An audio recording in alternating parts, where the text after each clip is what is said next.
मेरे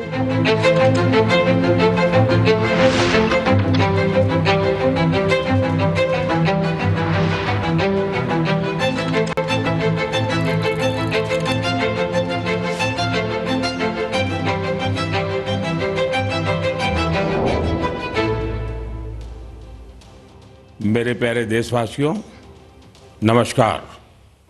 साल 2026 का यह पहला मन की बात है।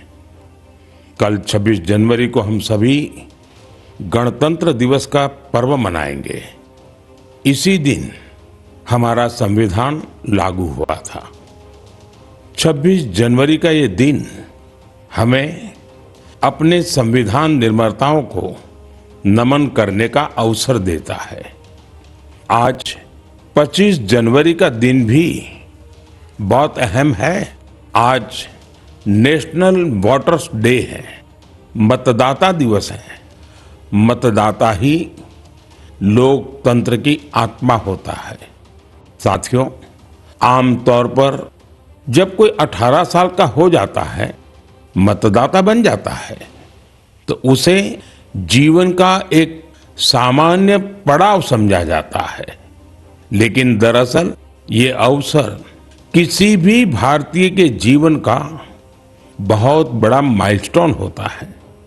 इसलिए बहुत जरूरी है कि हम देश में वोटर बनने का, मतदाता बनने का उत्सव मनाएं। जैसे हम जन्मदिन पर शुभकामनाएं देते हैं और उसे सेलिब्रेट करते हैं, ठीक वैसे ही जब भी कोई युवा पहली बार मतदाता बने तो पूरा मोहल्ला, गांव या फिर शहर एकजुट होकर उसका अभिनंदन करें और मिठाइयां बांटी जाए। इससे लोगों में वोटिंग के प्रति जागरूकता बढ़ेगी। इसके साथ ही यह भावना और सशक्त होगी कि एक वोटर होना कितना मायने रखता है।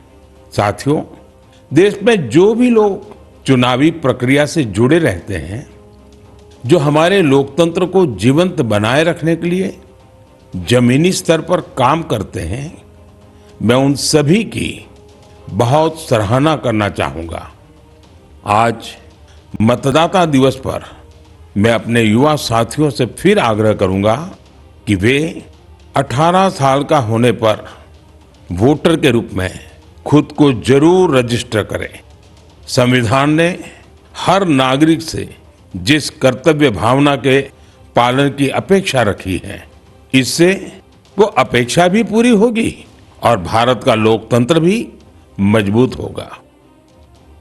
मेरे प्यारे देशवासियों, इन दिनों मैं सोशल मीडिया पर एक इंटरेस्टिंग ट्रेंड देख रहा हूं। लोग साल 2016 की अपनी यादों को फिर से ताजा कर रहे हैं।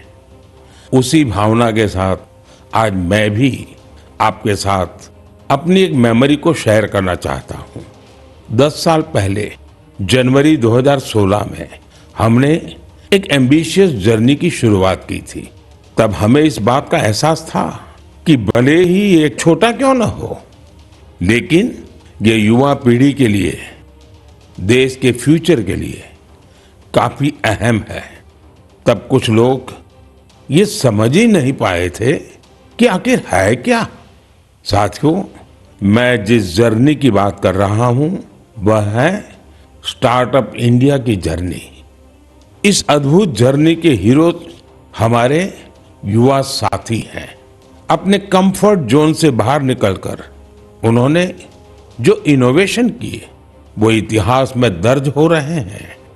साथियों, भारत में आज दुनिया का तीसरा सबसे बड़ा स्टार्टअप इकोसिस्टम बन चुका है। ये स्टार्टअप्स लीग से हटके हैं। आज वे ऐसे सेक्टर्स में काम कर रहे हैं जिनके बारे में 10 साल पहले तक कल्पना भी नहीं की जा सकती थी। AI, space, nuclear energy, semiconductors, mobility, green hydrogen, biotechnology, आप नाम लीजिए और कोई ना कोई भारतीय स्टार्टअप उस सेक्टर में काम करते हुए दिख जाएगा। मैं अपने उन सभी युवा साथियों को सैल्यूट करता हूं जो किसी न किसी स्टार्टअप से जुड़े हैं या फिर अपना स्टार्टअप शुरू करना चाहते हैं। साथियों, आज मन की बात के माध्यम से मैं देशवासियों, विशेषकर इंडस्ट्री और स्टार्टअप से जुड़े युवाओं से एक आग्रह जरूर करना चाहता हूं। भारत की इकोनॉमी तेजी से आगे बढ़ रही है। भारत पर दुनिया की नजरें हैं। ऐसे समय में हम सब पर एक बहुत बड़ी जिम्मेदारी भी है। वो जिम्मेदारी है क्वालिटी पर जोर देने की। होती है, चलती है, चल जाएगा, ये युग चला गया। आइए इस वर्ष हम पूरी ताकत से क्वालिटी को प्राथमिकता दें। हम सबका एक ही मंत्र हो, क्वालिटी, क्वालिटी और सिर्फ क्वालिटी। कल से आज बेहतर क्वालिटी। हम जो भी मैन्युफैक्चर कर रहे हैं उसकी क्वालिटी को बेहतर बनाने का संकल्प लें। चाहे हमारे टेक्सटाइल हो, टेक्नोलॉजी हो या फिर electronics, even packaging, Indian product का मतलब ही बन जाए टॉप क्वालिटी। आइए एक्सीलेंस को हम अपना बेंचमार्क बनाएं। हम संकल्प लें, क्वालिटी में न कोई कमी होगी, न क्वालिटी से कोई समझौता होगा। और मैंने तो लाल किले से कहा था, जीरो डिफेक्ट, जीरो इफेक्ट। ऐसा करके ही हम विकसित भारत की यात्रा को तेजी से आगे ले जा पाएंगे। मेरे प्यारे देशवासियों, हमारे देश के लोग बहुत इनोवेटिव है। समस्याओं का समाधान ढूंढना हमारे देशवासियों के स्वभाव में है। कुछ लोग ये काम स्टार्टअप्स के जरिए करते हैं, तो कुछ लोग समाज की सामूहिक शक्ति से रास्ता निकालने का प्रयास करते हैं। ऐसा ही एक प्रयास उत्तर प्रदेश के आजमगढ़ में सामने आया है। यहां से होकर गुजरने वाली तमसा नदी को लोगों ने नया जीवन दिया है। तमसा केवल एक नदी नहीं, बल्कि हमारी सांस्कृतिक और आध्यात्मिक विरासत की सजीव धारा है।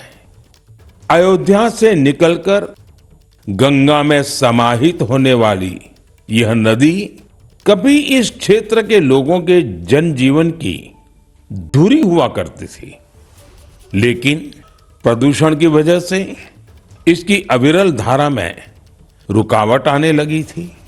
गाद, कूड़ा कचरा और गंदगी ने इस नदी के प्रवाह को रोक दिया था। इसके बाद यहाँ के लोगों ने इसे एक नया जीवन देने का अभियान शुरू किया। नदी की सफाई की गई और उसके किनारों पर छायादार, फलदार पेड़ लगाए गए। स्थानीय लोग कर्तव्य भावना से इस काम में जुटे और सबके प्रयास से नदी का पुनरुद्धार हो गया। साथियों, जन भागीदारी का ऐसा ही प्रयास आंध्र प्रदेश के अनंतपुर में भी देखने को मिला है। यह वह क्षेत्र है जो सूखे की गंभीर समस्या से जूझता रहा है। यहाँ की मिट्टी लाल और बलुई है। यही वजह है कि लोगों को पानी की कमी का सामना करना पड़ता है। यहाँ के कई क्षेत्रों में लंबे समय तक बारिश नहीं होती है। कई बार तो लोग अनंतपुर की तुलना रेगिस्तान में सूखे की स्थिति से भी कर देते हैं। साथियों, इस समस्या के समाधान के लिए स्थानीय लोगों ने जलाशयों को साफ करने का संकल्प लिया। फिर प्रशासन के सहयोग से यहाँ अनंत नीरू संरक्षणम प्रोजेक्ट, इसकी शुरुआत हुई। इस प्रयास के तहत 10 से अधिक जलाशयों को जीवनदान मिला है। उन जलाशयों में अब पानी भरने लगा है। इसके साथ ही 7,000 से अधिक पेड़ भी लगाए गए हैं। यानी अनंतपुर में जल संरक्षण के साथ साथ ग्रीन कवर भी बढ़ा है। यहाँ बच्चे अब तैराकी का आनंद भी ले सकते हैं। एक प्रकार से कहें तो यहाँ का पूरा इकोसिस्टम फिर से निखर उठा है। साथियों, आजमगढ़ हो, अनंतपुर हो या फिर देश की कोई और जगह, ये देखकर खुशी होती है कि लोग एकजुट होकर कर्तव्य भाव से बड़े संकल्प सिद्ध कर रहे हैं। जन भागीदारी और सामूहिकता की यही भावना हमारे देश की सबसे बड़ी ताकत है। मेरे प्यारे देशवासियों, हमारे देश में भजन और कीर्तन सदियों से हमारी संस्कृति की आत्मा रहे हैं। हमने मंदिरों में भजन सुने हैं, कथा सुनते वक्त सुने हैं और हर दौर ने भक्ति को अपने समय के हिसाब से जिया है। आज की पीढ़ी भी कुछ नए कमाल कर रही है। आज के युवाओं ने भक्ति को अपने अनुभव और अपनी जीवन शैली में ढाल दिया है। इसी सोच से एक नया सांस्कृतिक चलन उभर कर सामने आया है। आपने सोशल मीडिया पर ऐसे वीडियो जरूर देखे होंगे। देश के अलग अलग शहरों में बड़ी संख्या में युवा इकट्ठा हो रहे हैं। मंच सजा होता है, रोशनी होती है, संगीत होता है, पूरा तामझाम होता है और माहौल किसी कॉन्सर्ट से जरा भी कम नहीं होता है।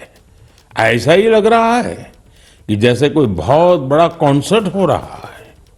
लेकिन वहां जो गाया जा रहा होता है वो पूरी तन्मयता के साथ, पूरी लगन के साथ, पूरे लय के साथ भजन की गूंज। इस चलन को आज भजन क्लबिंग कहा जा रहा है और यह खास तौर पर जैन जी के बीच तेजी से लोकप्रिय हो रहा है। यह देखकर अच्छा लगता है कि इन आयोजनों में भजन की गरिमा और सुचिता का पूरा ध्यान रखा जाता है। भक्ति को हल्केपन में नहीं लिया जाता।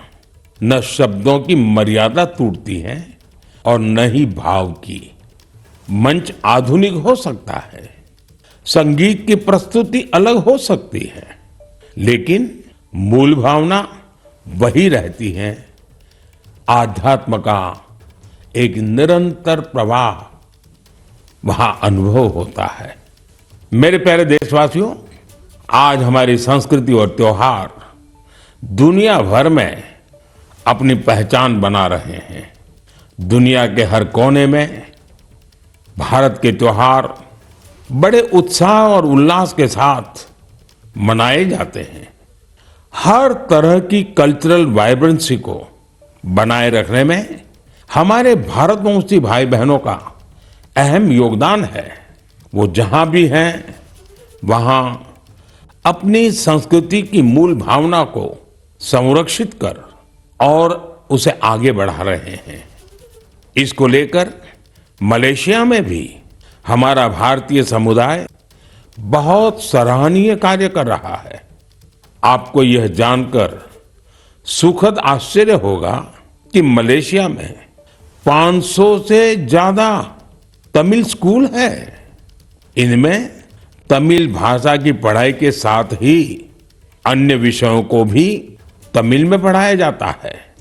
इसके अलावा यहाँ तेलुगु और पंजाबी सहित अन्य भारतीय भाषाओं पर भी बहुत फोकस रहता है।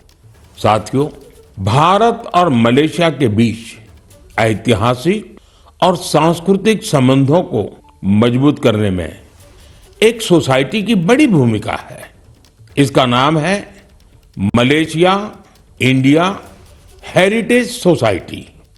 अलग अलग कार्यक्रमों के साथ ही यह संस्था एक हेरिटेज वॉक का भी आयोजन करती है।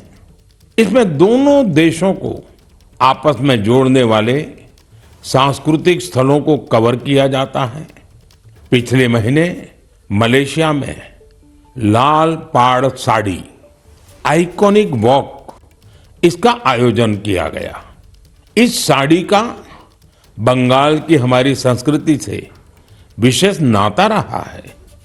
इस कार्यक्रम में सबसे अधिक संख्या में इस साड़ी को पहनने का रिकॉर्ड बना, जिसे मलेशियन बुक ऑफ रिकॉर्ड्स में दर्ज किया गया। इस मौके पर ओडिसी डांस और बाउल म्यूजिक ने तो लोगों का दिल जीत लिया। मैं कह सकता हूं, साया बरबांगा देंगान डियास्पोरा इंडिया दी मलेशिया, मेरे का मंबावा इंडिया दान मलेशिया, सेमाकिन टापा। मलेशिया के हमारे भारतवंशियों को मेरी बहुत बहुत शुभकामनाएं। मेरे प्यारे देशवासियों, हम भारत के किसी भी हिस्से में चले जाएं, वहां हमें कुछ न कुछ असाधारण, अभूतपूर्व होते हुए जरूर दिख जाता है। कई बार मीडिया की चकाचौंध में ये बातें जगह नहीं बना पाती, लेकिन इनसे पता चलता है कि हमारे समाज की असली शक्ति क्या है। इनसे हमारे उन वैल्यू सिस्टम्स की भी झलक मिलती है जिनमें एकजुटता की भावना सर्वोपरि है। गुजरात में बेचरा जी के चंदन की गांव की परंपरा अपने आप में अनूठी है। अगर मैं आपसे कहूं कि यहाँ के लोग, विशेषकर बुजुर्ग, अपने घरों में खाना नहीं बनाते, तो आपको हैरत होगी। इसकी वजह गांव का शानदार कम्युनिटी किचन। इस कम्युनिटी किचन में एक साथ पूरे गांव का सबका खाना बनता है और लोग एक साथ बैठकर भोजन करते हैं। बीते 15 वर्षों से यह परंपरा निरंतर चली आ रही है। इतना ही नहीं, यदि कोई व्यक्ति बीमार है तो उसके लिए टिफिन सर्विस भी उपलब्ध है, यानी होम डिलीवरी का भी पूरा इंतजाम है।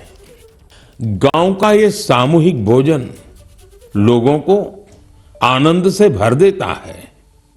ये पहल न केवल लोगों को आपस में जोड़ती है, बल्कि इससे पारिवारिक भावना को भी बढ़ावा मिलता है। साथियों, भारत की परिवार व्यवस्था, फैमिली सिस्टम हमारी परंपरा का अभिन्न हिस्सा है। दुनिया के कई देशों में इसे बहुत कौतूहल के साथ देखा जाता है। कई देशों में ऐसे फैमिली सिस्टम को लेकर बहुत सम्मान का भाव है। कुछ ही दिन पहले ही मेरे ब्रदर यूएई के राष्ट्रपति महामहिम शेख मोहम्मद बिन जायद अल नाहयान भारत आए थे। उन्होंने मुझे बताया कि यूएई साल 2026 को ईयर ऑफ फैमिली के रूप में मना रहा है। मकसद ये कि वहां के लोगों के बीच सौहार्द और सामुदायिक भावना और मजबूत हो। वाकई यह बहुत ही सराहनीय पहल है।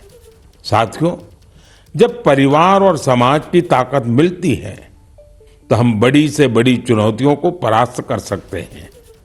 मुझे अनंतनाग के शेखगुंड गांव के बारे में जानकारी मिली है। यहाँ ड्रग्स, तंबाकू, सिगरेट और शराब से जुड़ी चुनौतियां काफी बढ़ गई थी। इन सब को देखकर यहाँ के मीर जाफर जी इतना परेशान हुए कि उन्होंने इस समस्या को दूर करने की ठान ली। उन्होंने गांव के युवाओं से लेकर बुजुर्गों तक सभी को एकजुट किया। उनकी इस पहल का असर कुछ ऐसा रहा कि वहां की दुकानों ने तंबाकू उत्पादों को बेचना ही बंद कर दिया। इस प्रयास से ड्रग्स के खतरों को लेकर भी लोगों में जागरूकता बढ़ी है। साथियों, हमारे देश में ऐसी अनेक संस्थाएं भी हैं जो वर्षों से निस्वार्थ भाव से समाज सेवा में जुटी हैं। जैसे एक संस्था है पश्चिम बंगाल के पूर्व मेदिनीपुर के फरीदपुर में, इसका नाम है विवेकानंद लोक शिक्षा निकेतन। ये संस्था पिछले 4 दशक से बच्चों और बुजुर्गों की देखभाल में जुटी है। गुरुकुल पद्धति की शिक्षा और टीचर्स की ट्रेनिंग के साथ ही ये संस्था समाज कल्याण के कई नेक कार्यों में जुटी है। मेरी कामना है कि निस्वार्थ सेवा का यह भाव देशवासियों के बीच निरंतर और अधिक सशक्त होता रहे। मेरे प्यारे देशवासियों, मन की बात में हम निरंतर स्वच्छता के विषय को उठाते रहे हैं। मुझे ये देखकर गर्व होता है हमारे युवा अपने आसपास की स्वच्छता को लेकर बहुत सजग है। अरुणाचल प्रदेश में हुए एक ऐसे ही अनूठे प्रयास के बारे में मुझे जानकारी मिली है। अरुणाचल वो धरती है जहां देश में सबसे पहले सूर्य की किरणें पहुंचती हैं।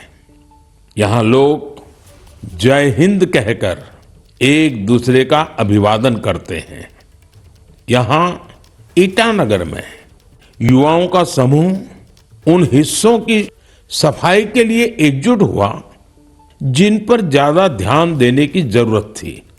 इन युवाओं ने अलग अलग शहरों में सार्वजनिक स्थलों की साफ सफाई को अपना मिशन बना लिया। इसके बाद ईटानगर, नाहरलागुन, दोईमुख, सेप्पा, पालिन और पासीघाट, वहां भी ये अभियान चलाया गया।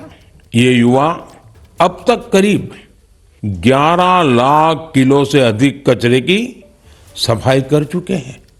सोचिए दोस्तों, नौजवानों ने मिलकर के 11 लाख किलो कूड़ा कचरा हटाया।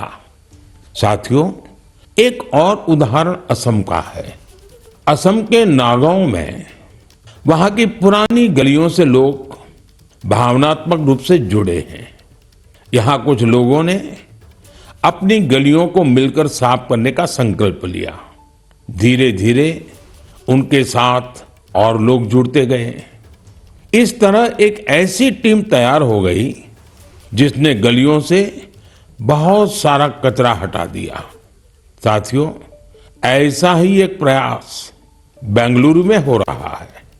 बेंगलुरु में सोफा वेस्ट एक बड़ी समस्या बनकर सामने आया है। इसलिए कुछ प्रोफेशनल्स एकजुट होकर इस इश्यू को अपने तरीके से सॉल्व कर रहे हैं। साथियों, आज कई शहरों में ऐसी टीमें हैं जो लैंडफिल वेस्ट की रिसाइकलिंग में जुटी हैं। चेन्नई में ऐसी ही एक टीम ने बहुत बेहतरीन काम किया है। ऐसे उदाहरणों से पता चलता है कि स्वच्छता से जुड़ा हर प्रयास कितना अहम है। हमें स्वच्छता के लिए व्यक्तिगत तौर पर या फिर टीम के तौर पर अपने प्रयास बढ़ाने होंगे, तभी हमारे शहर और बेहतर बनेंगे। मेरे प्यारे देशवासियों, जब पर्यावरण संरक्षण की बात होती है तो अक्सर हमारे मन में बड़ी योजनाएं, बड़े अभियान और बड़े बड़े संगठन की बातें आती हैं। लेकिन कई बार बदलाव की शुरुआत बहुत साधारण तरीके से होती है। एक व्यक्ति से, एक इलाके से, एक कदम से, और लगातार की गई छोटी छोटी कोशिशों से भी बड़े बदलाव आते हैं। पश्चिम बंगाल के कुछ बिहार के रहने वाले बेनोय दास जी का प्रयास इसी का उदाहरण है। पिछले कई वर्षों से उन्होंने अपने जिले को हरा भरा बनाने का काम अकेले दम पर किया है। बेनोय दास जी ने हजारों पेड़ लगाए हैं। कई बार पौधे खरीदने से लेकर उन्हें लगाने और देखभाल करने के सारा खर्च खुद ने उठाया है। जहां जरूरत पड़ी वहां स्थानीय लोगों, छात्रों और नगर निकायों के साथ मिलकर काम किया। उनके प्रयासों से सड़कों के किनारे हरियाली और बढ़ गई है। साथियों, मध्य प्रदेश में पन्ना जिले के जगदीश प्रसाद आहिरवार जी, उनका प्रयास भी बहुत ही सराहनीय है। वो जंगल में बीट गार्ड के रूप में अपनी सेवाएं देते हैं। एक बार गश्त के दौरान उन्होंने महसूस किया कि जंगल में मौजूद कई औषधीय पौधों की जानकारी कहीं भी व्यवस्थित रूप से दर्ज नहीं है। जगदीश जी ये जानकारी अगली पीढ़ी तक पहुंचाना चाहते थे, इसलिए उन्होंने औषधीय पौधों की पहचान करना और उनका रिकॉर्ड बनाना शुरू किया। उन्होंने 125 से ज्यादा औषधीय पौधों की पहचान की। हर पौधे की तस्वीर, नाम, उपयोग और मिलने के स्थान की जानकारी जुटाई। उनकी जुटाई गई जानकारी को वन विभाग ने संकलित किया और किताब के रूप में प्रकाशित भी किया। इस किताब में दी गई जानकारी अब रिसर्चर, छात्रों और वन अधिकारियों के बहुत काम आ रही है।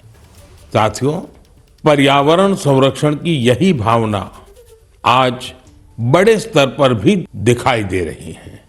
इसी सोच के साथ देश भर में एक पेड़ मां के नाम अभियान चलाया जा रहा है। इस अभियान से आज करोड़ों लोग जुड़ चुके हैं। अब तक देश में 200 करोड़ से ज्यादा पेड़ लगाए भी जा चुके हैं।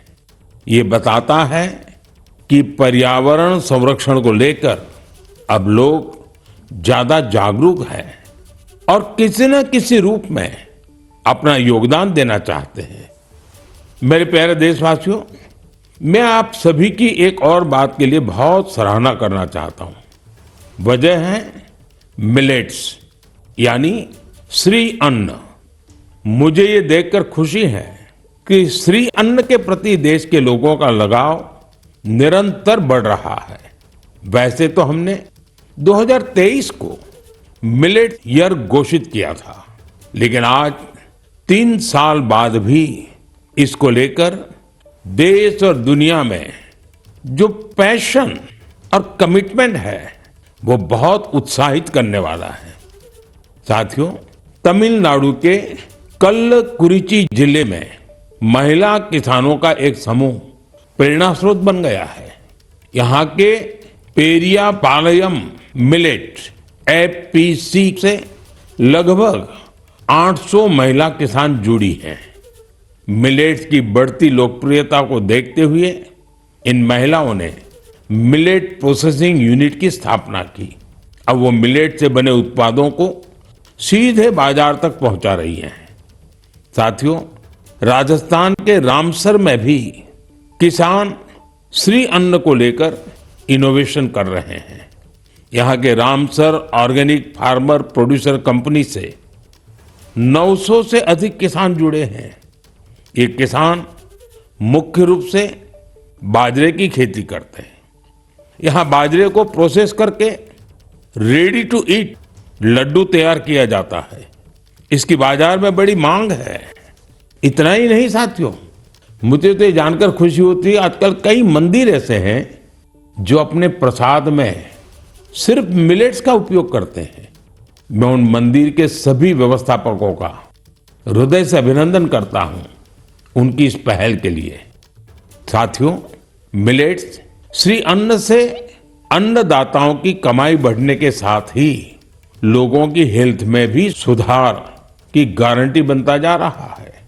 मिलेट्स पोषण से भरपूर होते हैं, सुपर फूड होते हैं। हमारे देश में सर्दियों का मौसम तो खान पान के लिए बहुत ही अच्छा माना जाता है। ऐसे में इन दिनों हमें श्री अन्न का सेवन जरूर करना चाहिए। मेरे प्यारे देशवासियों, मन की बात में हमें एक बार फिर कई अलग अलग विषयों पर चर्चा करने का अवसर मिला। ये कार्यक्रम हम सभी को अपने देश की उपलब्धियों को महसूस करने और सेलिब्रेट करने का अवसर देता है।